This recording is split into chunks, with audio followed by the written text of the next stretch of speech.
नमस्ते साथीहरू, म यादव पौडेल। म चाहिँ आज तपाईहरुलाई एउटा सानो कुराको जानकारी गराउन यो भिडियोमा आएको छु। मैले यो चाहिँ लगभग कमन समस्या हो, धेरै मान्छेहरूलाई चाहिँ यस्तो खालको समस्या छ। मोबाइल चाहिँ युज गर्नुहुन्छ, मोबाइल युज गर्दा त्यसमा चाहिँ जीमेल आइडी नहुँदाखेरि र जीमेल आइडी बनाउन नजान्दा धेरै चाहिँ समस्या आएको मैले देखिरहेको छु।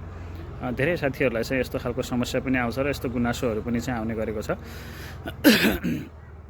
तपाईसँग मोबाइल छ तर जीमेल आइडी छैन भने तपाईहरुले चाहिँ इन्टरनेटबाट कुनै पनि चीजहरू डाउनलोड गर्न सक्नुहुन्न, युट्युब हेर्न सक्नुहुन्न, यस्ता एप्लिकेसनहरू डाउनलोड गर्न सक्नुहुन्न। त्यसको लागि चाहिँ पहिला जीमेल आइडी चाहिने हुन्छ र त्यो जीमेल आइडी एकदम चाहिँ महत्त्वपूर्ण छ तपाईहरुको एन्ड्रोइड फोन होस्, एन्ड्रोइड फोनमा। त्यसैले यो चाहिँ लगभग धेरै मान्छेहरूलाई चाहिँ आउने समस्या भएको हुनाले मैले आफूले जानेको कुरा एउटा शेयर गर्न यो भिडियो मार्फत आइरहेको छु र मैले चाहिँ तपाईहरुलाई सरसर्ती कसरी चाहिँ यो जीमेल एकाउन्ट मोबाइलमा चाहिँ क्रिएट गर्न सकिन्छ भन्ने कुराको चाहिँ जानकारी गराउने छु। तपाईहरुले चाहिँ यो भिडियोलाई स्किप नगरिकन सुरुदेखि अन्त्यसम्म राम्रोसँग हेर्नुभयो भने पक्कै पनि तपाईहरुले चाहिँ आफै घरमा बसेर आफ्नो जीमेल एकाउन्ट चाहिँ आफ्नो मोबाइलबाटै क्रिएट गर्न सक्नुहुनेछ भन्ने चाहिँ मैले आशा लिएको छु।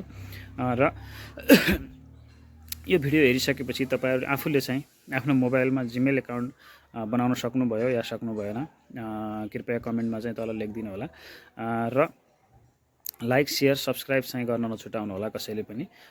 बाँकी चाहिँ मैले तपाईहरुलाई अब लाइभ गरेर आफ्नो मोबाइलबाट कसरी चाहिँ यो भिडियो उसलाई जीमेल एकाउन्ट चाहिँ आफ्नो मोबाइलमा क्रिएट गर्न सकिन्छ भन्ने कुरा चाहिँ सिकाउँदैछु।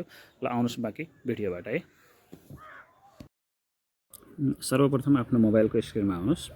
आफ्नो मोबाइलको स्क्रिनमा आइसकेपछि यहाँ चाहिँ जीमेल भन्ने एउटा जीमेलको लोगो छ, यो जीमेलमा क्लिक गर्नुस्। यदि छैन भने चाहिँ तपाई प्ले स्टोरमा गएर जीमेल चाहिँ डाउनलोड गर्न सक्नुहुन्छ। हाम्रोमा चाहिँ यहाँ छ अलरेडी, प्रायः जसो सबैकोमा चाहिँ यो जीमेल हुन्छ। जीमेलमा यसरी क्लिक गर्नुस्। जीमेलमा क्लिक गरिसकेपछि वेलकम टु जीमेल भनेर यहाँ छ, यसलाई चाहिँ स्किप गर्नुस्, स्किप गरिदिनुस्। स्किप गरिसकेपछि एड एन इमेल एड्रेस भनेर आयो, एड एन इमेल एड्रेसमा चाहिँ क्लिक गर्नु। त्यसपछि चाहिँ सेटअप इमेल भनेर छ, सेटअप इमेलमा चाहिँ गुगलको चाहिँ फर्स्टमा गुगल भनेर छ, गुगलमा क्लिक गर्नुस्। गुगलमा क्लिक गरिसकेपछि तपाईको इन्टरनेटको स्पिडको आधारमा चाहिँ यो कति ढिलो चाँडो खुल्ने भन्ने हुन्छ। मेरो नेट अलि स्लो भएको हुनाले थोरै ढिलो खुल्यो, आइसकेको छ। अब तपाईसँग चाहिँ अलरेडी इमेल आइडी छ, इमेल र पासवर्ड छ भने चाहिँ इमेल और फोन नम्बर भन्ने छ, यसमा चाहिँ आफ्नो इमेल आइडी हानेर फेरि पासवर्ड हानेर लगइन गर्न सक्नुहुन्छ। अब हामीसँग नभएको हुनाले नयाँ इमेल आइडी हामीले बनाउँदै छौं। त्यही भएर क्रिएट एकाउन्ट भन्नेमा चाहिँ यसरी क्लिक गर्नुभयो भने यसमा चाहिँ तीनवटा अप्सन देखाएको छ। हामीले चाहिँ पर्सनल युजको लागि बनाउँदै छौं, त्यही भएर फर माई पर्सनल युज भन्नेमा चाहिँ क्लिक गर्छौं।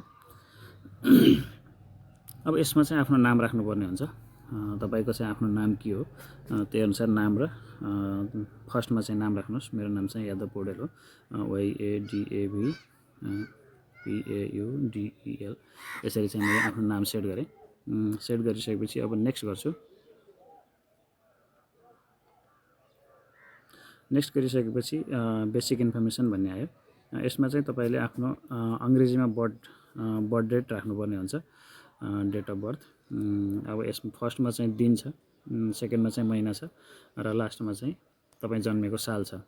यसलाई चाहिँ अब अंग्रेजीमा तपाईलाई थाहा छैन भने कन्भर्ट पनि गर्न सक्नुहुन्छ हैन, डेट कन्भर्ट गरेर थाहा छ भने चाहिँ यसरी हाल्नु होला। मैले चाहिँ आफ्नो बर्थ डेट हाल्दै छु, 05 मे 1991 यसरी चाहिँ सेट गरे।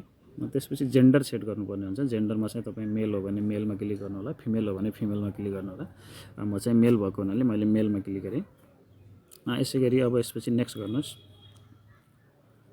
अब नेक्स्ट गरिसकेपछि यो चाहिँ तपाईहरुलाई एउटा सजिलो कुरा के छ भने जीमेलले तपाईको नामको आधारमा अटोमेटिक यहाँ चाहिँ आफ्नो इमेल आइडी बनाएर पठाइदिएको हुन्छ।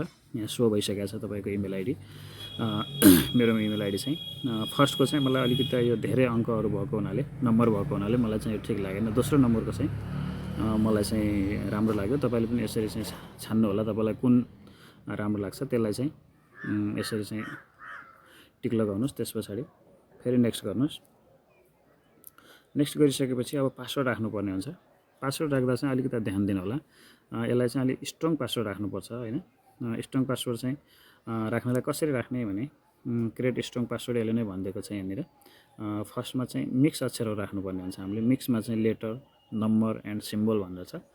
यिनी तीनटा चिजहरूलाई चाहिँ मिक्स गरेर हामीले पासवर्ड बनाउनु पर्ने हुन्छ।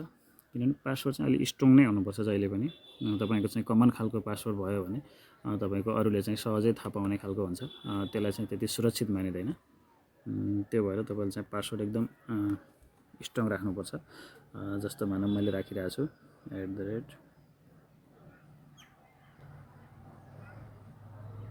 मैले चाहिँ आफ्नो पासवर्ड सेट गरिसकेको छु। तपाईँहरूले पनि यसै गरी चाहिँ सेट गर्नु होला।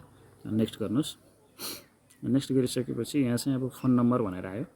फोन नम्बर यदि राख्न चाहनुहुन्छ भने फोन नम्बर राख्नु होला। यदि चाहिँ फोन नम्बर नराखेरै तपाईँले चाहिँ इमेल आइडी बनाउन चाहनुहुन्छ भने स्केप भन्ने छ तल, स्केप बटनमा दबाउनुहोस्। अब मेरो इमेल आइडी तयार भइसकेको छ। रिभ्यू योर एकाउन्ट इन्फर्मेसन भनेर आयो। फेरि नेक्स्ट भनेर आएको छ। मैले यसलाई नेक्स्ट गरेँ। नेक्स्ट गरेपछि यसको चाहिँ यहाँ चाहिँ प्राइभेसी एन्ड टर्म्स भनेर छ। यसका चाहिँ आफ्नै केही कुराहरू छन्। यसलाई अध्ययन गर्न पनि सक्नुहुन्छ तपाईँहरूले। अब लास्टमा गइसकेपछि आई एग्री भन्ने छ। आई एग्रीमा क्लिक गर्नुहोस्। आई एग्रीमा क्लिक गरिसकेपछि अब एकैछिन तपाईँको इन्टरनेटमा भर पर्छ कति छिटो खुल्ने भनेर। अब लगभग तयार भइसकेको छ हाम्रो गुगल सर्भिस हाम्रो लगभग अब तयारी अवस्थामा भइसक्यो। अब यसलाई एक्सेप्ट गर्नुहोस्।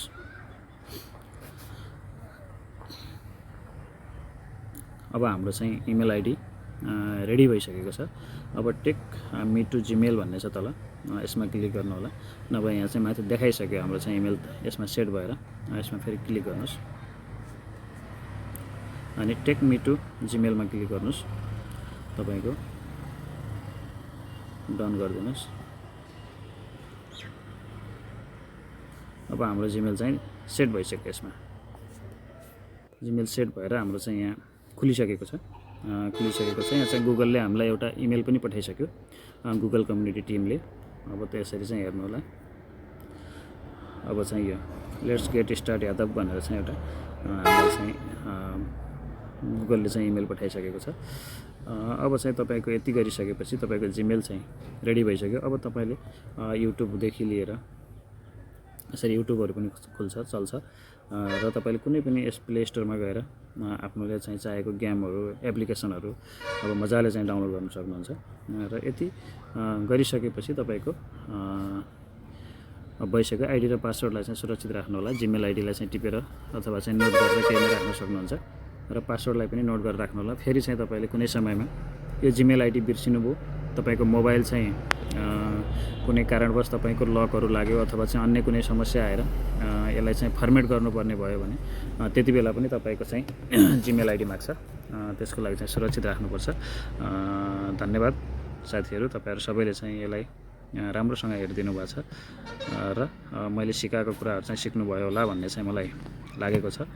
र मेरो कुनै केही यसमा बनाउँदाखेरि कुनै केही कमी कमजोरी रहेछ भने सल्लाह सुझावको लागि एउटा कमेन्ट चाहिँ छोडिदिनु होला र हाम्रो च्यानललाई चाहिँ सब्सक्राइब गरिदिनु होला। तपाईँहरूको एउटा सानो सहयोगले हामी चाहिँ अगाडि बढ्न हामीलाई सहयोग पुग्नेछ र यस्तै खालका चाहिँ जानकारीमूलक भिडियोहरू मैले बनाइरहनेछु र आउँदा दिनहरूमा फेरि पनि यस्ता खालका तपाईँहरूलाई चाहिँ कस्तो खालको चाहिँ जानकारी चाहिन्छ त्यस्तो खालको भिडियोहरू चाहिँ मैले बनाउने छु। तपाईँहरूलाई चाहिएको जानकारीको चाहिँ कमेन्ट गरिदिनु होला भन्दै धन्यवाद। यो भिडियोबाट अब बिदा हुन्छौँ।